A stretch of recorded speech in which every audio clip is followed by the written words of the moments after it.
Hey everyone, Sue back again. I recently did a video on your cleaning companies and sort of knowing that you should have sort of backup for your backup there.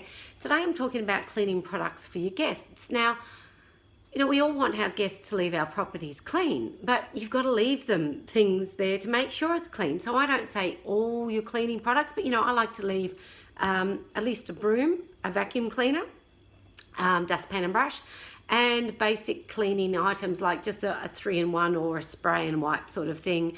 And, you know, maybe, you know, toilet ducts in the bathrooms and things like that. So, you know, you've got to leave, if you want your guests to leave your properties clean, make sure you leave them basic cleaning products to do that.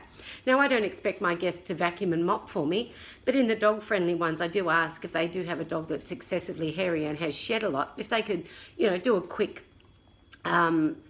brush, you know, broom up and just to help the cleaners out. So I think that's polite, and they generally do. That property, of all our properties, is probably the one that is left the cleanest, is the ones that, with the people that bring their dogs on holiday. You've also got to leave them in expectation.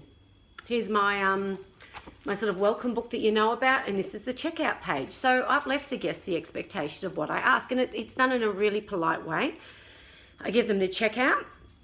I also tell them this in their check-in message, that the welcome book will be waiting for them and can they please refer to the checkout page. Okay, I leave the checkout page there before the Wi-Fi information because they all want the Wi-Fi information, so they have to go past this page. Okay, so it basically says that regular checkout is 10 o'clock and we will let them know if we're allowing them to have a later checkout.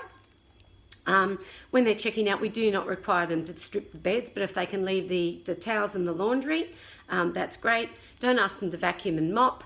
I was in an Airbnb recently. They wanted us to clean the floors, and I went, yeah, no, they're clean. I'm out of here. I think that's going a little bit too far. But you know, I don't ask them to vacuum and mop. I only ask them if they have excessive dog hair, and I've never had an issue with that. And I ask them to take the make sure the dishwasher's gone on, and that they've taken the rubbish out.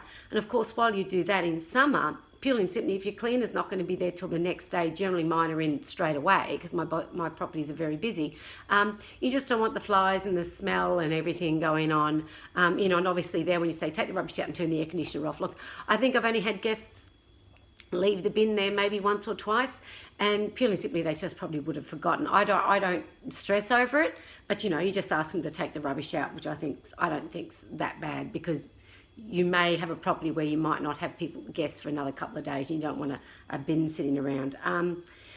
And we say there that, you know, they do pay, you know, you do get that odd, you know, this one is the dog friendly one, so we do ask them to check the backyard for their dogs, you know, puppy surprises.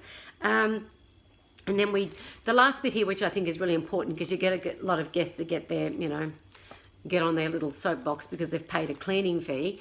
The last part of my particular checkout expectation is guests do pay a cleaning fee, and we understand and appreciate this as it covers the cost of a professional cleaner to come in, wash your linen, restock essentials, so that the property is fully stocked up and immaculately sanitized and sparkling clean as you entered. So it sort of explains that, thank you, we do appreciate the fact that you've paid a cleaning fee, but this is what it covers. It's not the fact that you've left it clean and tidy, but somebody has to do the linen. Someone has to restock all the essentials. So it does. So I truly don't have an issue, and I've laid out that expectation. There's a lot of properties I've visited to, and I've got no clue what they want me to do. You know, where do they want me to put the linen? Do they want me to strip the beds? Do they want me to put things, you know, what do they want me to do? I mean, obviously I leave properties very clean and tidy, and I just try to put all the towels in the bath or the laundry or something like that.